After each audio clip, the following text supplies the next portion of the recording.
That is kind of a tough question, but coming off that Colorado State game, I mean, being the special teams guy, the corners guy, what kind of bugged you more, the onside kick or the Hail Mary there?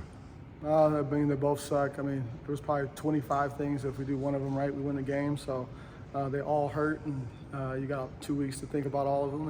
And so obviously that's not a good time for 2 weeks to just go through all the things that you could have got better. But we were able to go through each situation, talk about them with our team, and then focus on things that we can get better, move on from it. So again, wish you could get back out there and just play another game, but we did have 2 weeks to get better and get both of those situations more improved. The onside kick in particular, I mean, if Eric just falls on the ball, it's a non-issue. I mean, and just kind of the ball just bounced, away from him there. I mean, was that just, I don't want to say bad luck, but I mean, or was there like a technique thing on that kick you guys didn't do? There could be some technique, but it wasn't just him. There were some other guys that could have did a better job of either blocking or running to the ball because it was laying on the ground there for a while. So not just on him, a couple different, people that could have made it again. There's a lot of things that happen on a play, in a game, and you need everybody to do their job. So just in case somebody's not 100% on their assignment or whatever their job is to do that, somebody else can make up for it with effort and something like that. And so, again, not all on Eric. It's on all of us, us as coaches, to make sure that they're ready to go in that situation and getting the technique right, and then also making sure that we have safe fails just in case that one doesn't work out. We got somebody else that can cover that ball or block the person that recovered it. Looking at Wyoming, what do you see from both their quarterbacks? What do they do similarly? What do they do differently? And, just kind of what's the secret behind defending two quarterbacks? They're both really good. They both do everything well. I mean, they both run the ball, they both throw the ball, they're both kind of like our guys.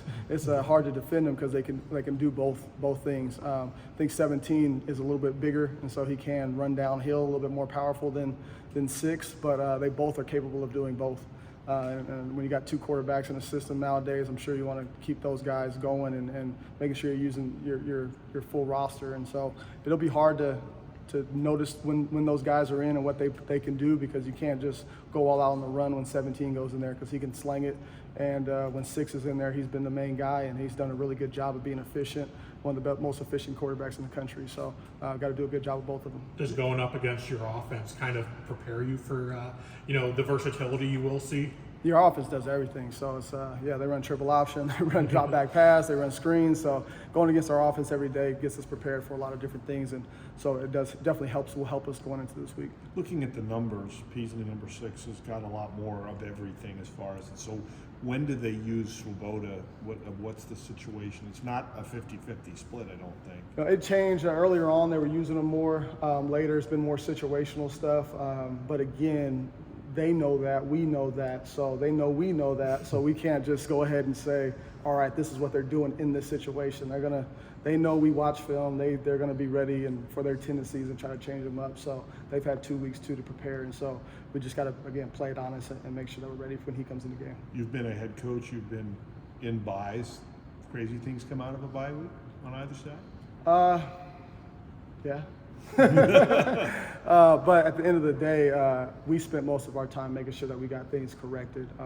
We wanted to make sure that we kept growing. We felt like we had some momentum, especially in my room the last couple of weeks coming off San Jose and Colorado State, and we didn't want to lose that improvement. And so that's what we focused on, making sure that we were getting better at the things that we're already doing so we can be ready for a game. There were some young guys that had to come in there in that fourth quarter when some guys were going down. I don't know if that contributed to kind of what happened at the end of the game or not, but what do you make of having to get some other guys in there and having you were kind of getting a little thin there in your room? Yeah, it was. We got real thin real quick, and guys had to play. No, he stepped up. Jay Neal stepped up, got a couple reps there, so it was good to have those guys get some playing experience. Obviously, we would like to win the game, but it was good to just see those guys go out there and compete and play some ball. So just try to get healthy, try to get our guys back out there so we can be full strength going into a game. I know it's just sometimes bad luck where the ball goes, but what should have happened differently on that Hail Mary there? We should have just made sure that no one could get to the tip. That's the biggest thing. You should stay connected to your man. If you have a man, he does not catch it, so you stay connected. JC did a really good job of getting up there and getting that ball going down to the ground, and we just got to stay connected and make sure that no one else can catch it after we hit it to the ground. How many times a week do you get to practice something like that?